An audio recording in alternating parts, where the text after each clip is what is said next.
One of my friends now is Van McDermott because she has to meet me. I don't know why, but anyway, she has to meet me.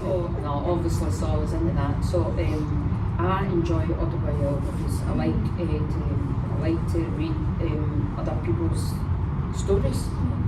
I love that, and especially strong women as women. No offence, mate, I'm not interested in reading your story. When I was growing up, I don't know if I'm allowed to say that. You remember I tell you about the famous 5 books? Yeah, right. So I read the famous 5 books. In the days money was short, especially in my house. Well, everybody, we were on the same boat kind of thing. So it was at the local library, didn't buy a book. So I was collecting the famous 5 books and then I sold them.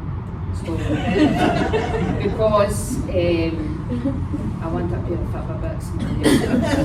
So needs be the library would survive without them. But I wasn't surviving without football boots. So I never ever told my mum that. She'll know that now.